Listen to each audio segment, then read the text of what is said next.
Hey. Hey, how are you? I'm good. How are you? I'm fantastic. I appreciate you doing this. Awesome. Yeah, of course. Thank you. My pleasure. I'm Adam, by the way. Nice to meet you. I'm Michael. Nice to meet you.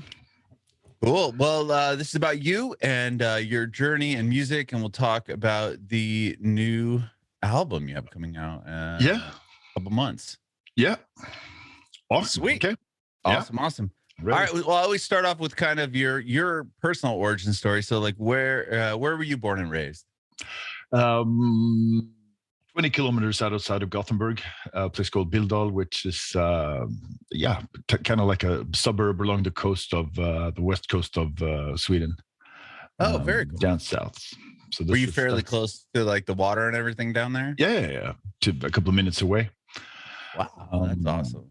Yeah, and then lived in this kind of newly built street, at least when we moved there in the mid 70s, and that's where I met all my friends back then, and that's where we started the band. We lived on the same street. No way. Okay, that's awesome. As far as music goes, like, do you come from a musical household or like a creative family? No, I wouldn't. I mean, sure, I listened to my parents' records, but it was mostly Beatles, Jimi Hendrix, Tom Jones, that kind of stuff. But it's more when I kind of discovered heavy metal through. Actually, it was kind of TV. So in the mid '80s in Sweden, it became kind of like a thing to show off the horrors of this new heavier rock that was kind of Wasp and Twisted Sister, bands like that. Sure. And there was a big kind of upheaval among parents. They were like, oh, our kids gonna listen to this horrible music that is leading them into depravity and whatever. And of course that made us love it even more. And so isn't that funny how like every time your parents like, oh, we can't have them listen, you're just so much more intrigued. You're like, now I definitely have to. Even further, of course. Like so that was and then but it still wasn't kind of super interesting. It was more kind of fun, and there was always kind of like either you're into kind of synth or you're into metal.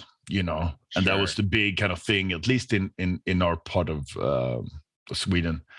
You got beat up if you're not into metal, and you beat up the metal kids if they're not into synth, Depeche Mode, Kraftwerk, bands like that. That's so funny. But I loved them both. I loved everything that was kind of different from what was regularly played on radio. So I was drawn to kind of the heavier stuff, and of course it was Judas Priest and Maiden, and then as per usual, someone has an older brother who is into something even cooler, and that was the case. Like a friend of mine, his older brother had some thrash metal albums, and so I got to hear Creator for the first time, their EP, and this was in like 88 or something like that, 87. And I was like, this is the coolest thing I've ever heard. Like, I never want to listen to anything else. This is it. I finally found this. And at the same time, there were a lot of us in that area and on our street, and we just hung out listening to music. And that was it. Like, that's how we bonded. That's how whenever we met, we just played music to each other that we had found, and back then it was cassettes and vinyl records. Mm-hmm. And demo tapes. So we started getting into tape trading with people all over Sweden and all over the world, just to find more music, because there was only one record store, or there were two, but there were one kind of more underground, that where you can walk in and go like, what should I listen to? What should I buy? And they would go, you had to trust the guy. That kind of guy working there. So that was cool. But then getting into the underground and tape trading was where it really happened for us, like where we discovered like this incredible American bands like Atheist and Morbid Angel and Nocturnus and stuff like that, and then even more obscure stuff from Germany and South America, and that we just loved, and it became everything. And at the same time, like my friend Thomas Lindberg, who's the singer for At the Gates, he lived, on the other side of the street, and he was into fanzines, and he had started a fanzine, so he got tons of stuff sent to him. So every day I would go over there and just listen to new music and new stuff that no one else had. And it was a fascinating insight into kind of the underground scene, and it made us want to be a part of it, you know. So eventually, you know, after a show, I think it was in late '88 here in Gothenburg, where Creator played, and it was the first time I seen kind of like a international band, you know, here, and it just blew my mind, and I decided to form a band, and we started the following year. So that was it. Like, it's just, and it was, yeah, of course, like a huge impact on us when we were, you know, 14, 15 years old. As you know, as there's always something that kind of shapes your life when you're at your most kind of malleable, or or open to new ideas, or when you wish for something else than what your parents had decided that you should do with your life, you know. So it was an escape from the normality and like the most obvious, you know. Sure.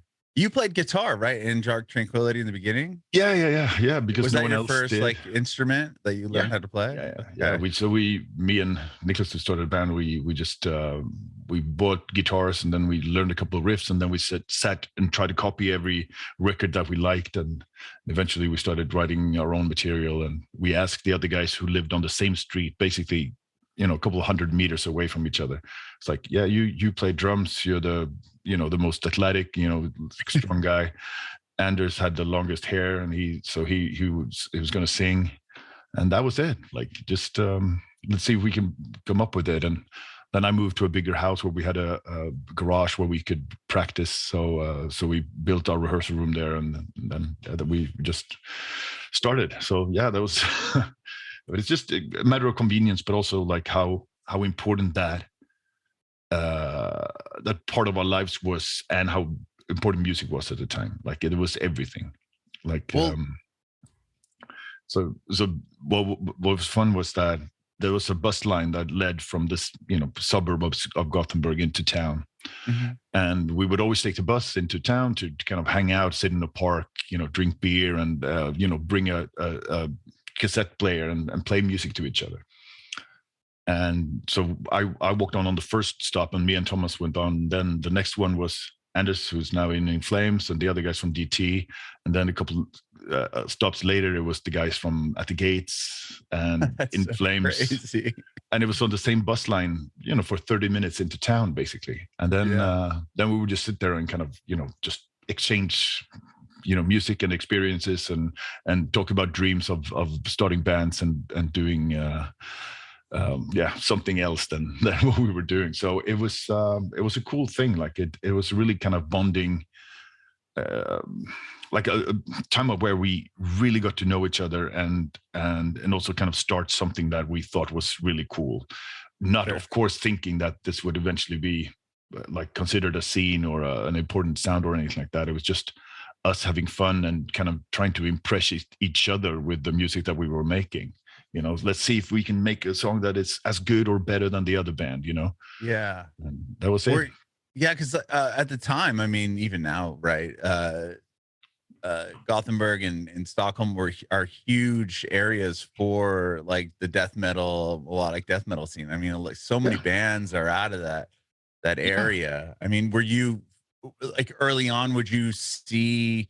I'm trying to think of some of the because it really started in like the 80s, right? Early 80s out there. Late 80s, I would say. Late 80s, okay. Early 90s. So early 90s. So yeah. So we started in 89, and then we had our first show in like 90, 91. And around the same time, like, In Flames started later in 94, and then At the Gates around 93.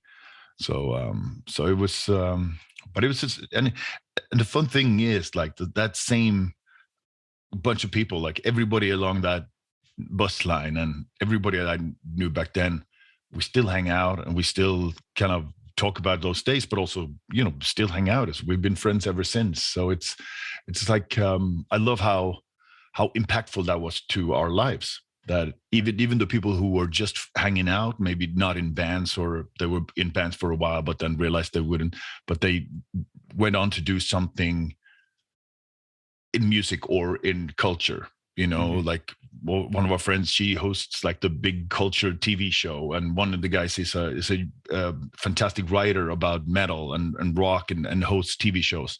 So everybody went on to do something within the same kind of sphere, which is another testament to how impactful it was to. So nobody kind of grew up and went like, yeah, that metal thing, that was just a phase. It was never over for any of us. What's wild is like on that one bus line, you have like, you just mentioned 3 bands that are such massive artists. Not only that, but like so influential to so many other bands. Like, and just there were more, and there were more bus line. There were more too. Like the Hammerfall guys lived along that bus line as well, and so yeah, it really was, and it's So it was pretty. Of course, it made perfect sense to us. That's how we kind of get to see each other. But but it's fun to think about it after all these years. The talent of everybody kind of in that same bus. Yeah.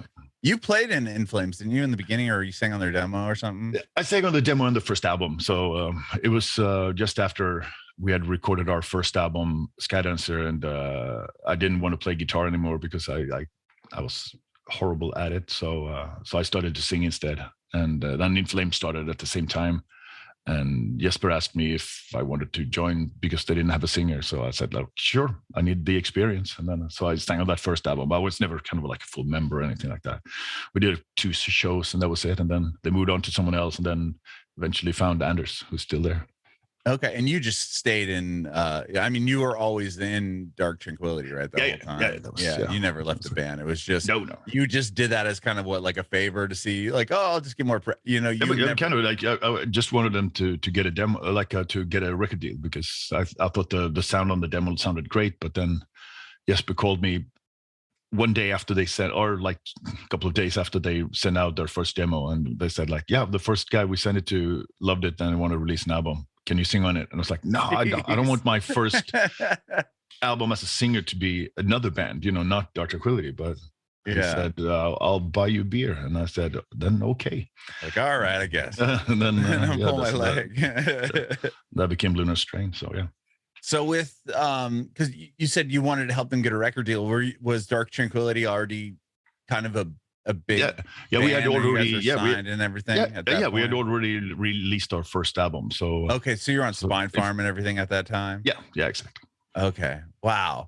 And even getting that first record deal, where you guys just started off just playing like locally, and then how does the fan base kind of just start build? Was it like a word of mouth? I mean, it sounded like tape trading and all that was a big deal back then.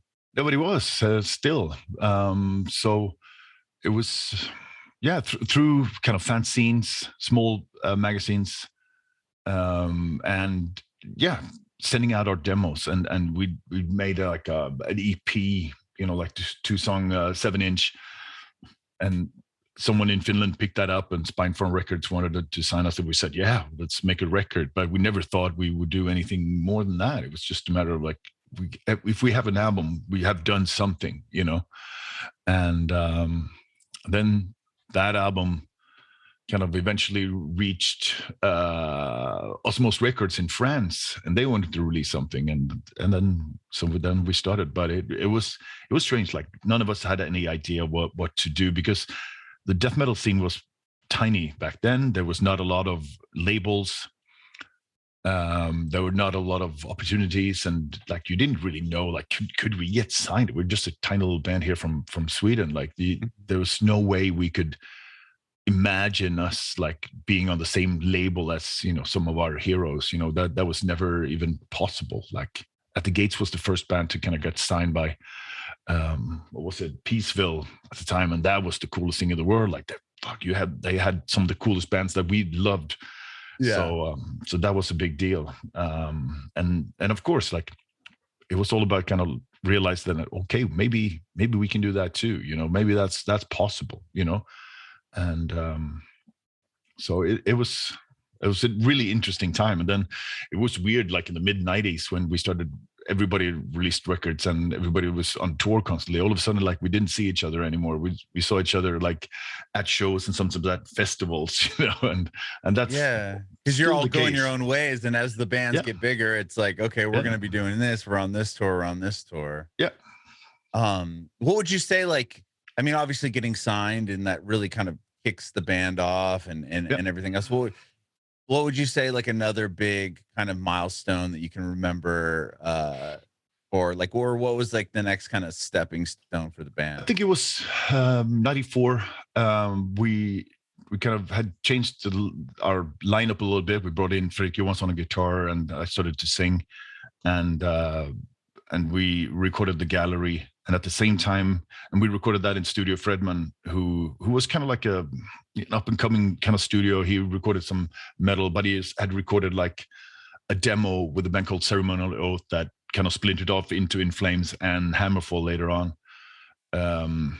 They recorded a demo there, and I hung out in the studio, and I thought, you know, the guy who ran it was really cool and the sound was great. So, and then At the Gates recorded an EP there.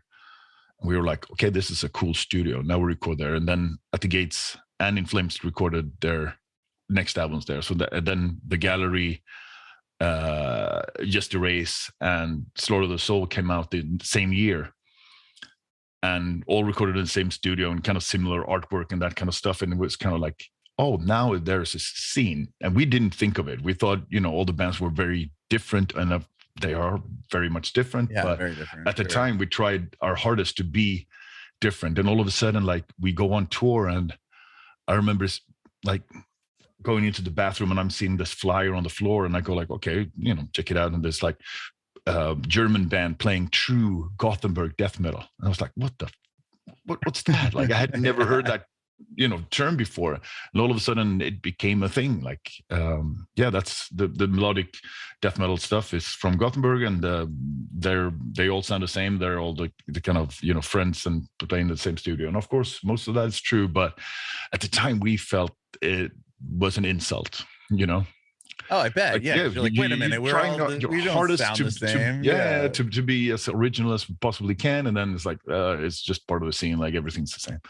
Of course nobody thought that, but it felt like that. And but that's one way, those like 95, 96, like that changed a lot for us, and for all the bands. Like, all of a sudden, like you got recognition, we got offers for great tours, and so it's been a lot of work ever since then, basically. So that was cool. That was truly a milestone in the biggest way in the history of the band, I think. Wow, that's crazy, because like, I mean, you're at what, 13? Like this album that's coming out is your 13th studio. I mean, to be a band and to be able to put out 13 full-length albums, like, that's just like unheard of nowadays. No, I mean, it's not, but it is strange. Like, I remember thinking at one point when the second Death album came out, I was like, wow, a second album from a death metal band. That's awesome. You know, who knows if this is going to work? Because that's what I've always felt like, back in the day, at least, you know, like, oh, let's do this while it lasts, like, while we can still do it, while it's still fun, while people still care, you know. But I don't know if this is going to work, you know. Mm-hmm. And then here we are 35 years later. It's wild, man. It's wild. So I want to fast forward real quick, because I also want to get into this new album, of course. Yeah. So the album that won the Swedish Grammy, right? That was Moment. Yeah. Was that album? Yep. And were you like, because that comes out during the pandemic? yeah. It came out like late 2020. That was crazy. Did you put that? Were you like? Tell me about the album. Was it recorded all prior to? Yeah, we started prior, but we ended up just during. Like, we were supposed to be done by end of February, but then everything kind of shut down by the early February, and then all of a sudden, like, okay, what do we do? Where do we go? All of a sudden, like, all of our plans that we made about releasing albums and touring and all those things, like, went away. So we ended up spending more time in the studio instead and releasing it somewhat later, but still. And that was a big kind of thing. Like, do we release something, or should we just wait? And of course, like no one knew how long it would take, so it was kind of like, yeah, let's put an album and see what's gonna happen. But that was strange. It really was. And tell me. I mean, not only winning the Grammy was kind of going to a party, because we've been to the Grammys before. It's awesome. Yeah, you can only go 2 guys in the band, and you're not supposed to sit next to each other. And then we could only kind of party like on a big boat, but wait, really? Wait, hold on real quick. Okay, we have very different restrictions in Sweden. Oh, okay. So, well, was this the first? You said that this wasn't the first time you had gone. Had you been nominated prior to that? Yeah, we nominated in 2000 and then I don't know, 2010 or 15 or something like that. Again. Okay, so a couple times prior, but this was the first victory. Yeah. So when you get the nomination, you can only 2 people from the band can go. Yeah. And you can't sit near each other. Like what? No. There were like there was like this big theater. Sense. Normally it's a big tennis hall, whatever, and or a big theater in Stockholm, and it's a big deal, and everybody's there, and everybody's hanging out, and that's part of the fun, of course, to meet like all these other famous people. Because it was 2020. I see what you're saying. Was that why it was all weird? Yeah. So it was. Sorry. It was super weird. Like so. We had, social distancing and make sure everybody had to do the test before we walked in. And it was kind of like just such a weird thing. Like, and we were so happy, like, yeah, we won. But then we had to, text to the other guys in the band, like, yeah, we won. Sucks that you're home, Yeah, right. Oh my God. Yeah. And the party that's usually the big thing. It was kind of like, yeah, a couple of people on a big boat, the harbor of Stockholm, like just hanging out. It was still fun, but I bet. And what a moment too. I mean, how about that is so big and so validating, I'm sure, for you all, even though it was in a weird situation. I don't know. It's not a big deal, I think. We don't really worry about it, but it was still fun. It's, as you said, it's recognition, and it's kind of cool that more extreme metal has been even up there, right? Yeah, exactly. Yeah. Nominated. Even in the US, I feel like for the Grammy Awards for the metal albums, you see some bands that you're like, wow, this band is really heavy. I'm surprised they're actually considered in this category instead of like maybe a band that I wouldn't maybe consider a metal band, but right. And of course there was a time where I would go like, there was a time in history where I would go like, fuck that shit, why would we taking it? But now I'm just happy that people are okay with this kind of music too. Yes. Well, so going into this new album, right? This is you guys. What your original drummer Andres left, right? Yeah. He left the band. Yeah. So how different was that going into? I mean, you probably put 10 albums or 12 albums out with the guy beforehand. Yeah, we had actually, and it's been there since the beginning, and then and he's always written tons of material, especially the last 2-3 albums. Like he written most of the material. Wow. But he wanted to go in a very different direction, and didn't really want to kind of do the things that we were planning to do, like just endless tours and that kind of stuff. And it just made sense for him to kind of go like, yeah, I'll focus on something else and do my own thing.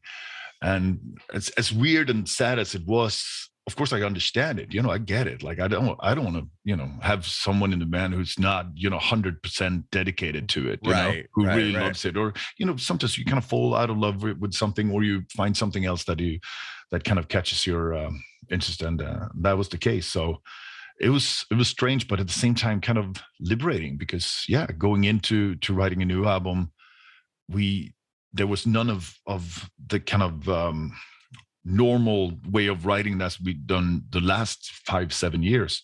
So we kind of started fresh, without expectations, without kind of inhibitions, or we could kind of go forward without compromising at all. And I think that Johan and Martin and I really had a vision of what we wanted to do early on. We talked about it a lot, like how we wanted this album to sound and how we wanted the band to move forward, and we had a kind of like a vision for what it should be. And then of course it took forever to get there, but it was different. But at the same time, I think the three of us have been very kind of we've shared like a common kind of idea of what this should be.